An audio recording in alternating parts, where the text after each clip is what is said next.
So I could answer that with a mental model or a theory.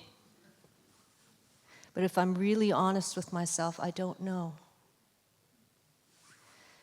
And for me, what was an invitation from Nora's presentation was an invitation to admit sometimes we don't know.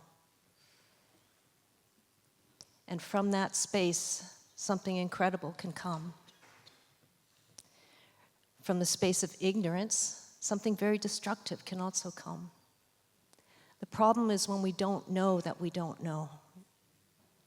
And then we start imposing things. So I'm finding human beings are now more aware of their place on the planet, and even that's reductionist. And when that happens, the questions we ask are very different than when we were maybe in the era of Christopher Columbus. The questions have to change. There are questions that we don't even know to ask yet.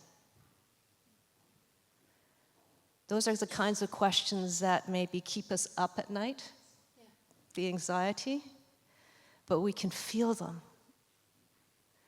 And I think the longing for agency and control it makes sense. You know, when we first discovered fire, when we figured we can make buildings and airplanes and so on and control the outer environment, sure, it gave a sense of mastery.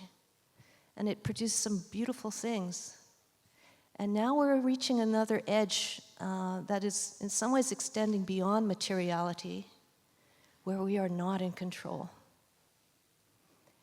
And that means that we are losing our dominance or our illusion of dominance, and we're moving into something where we have to dance with the unknown.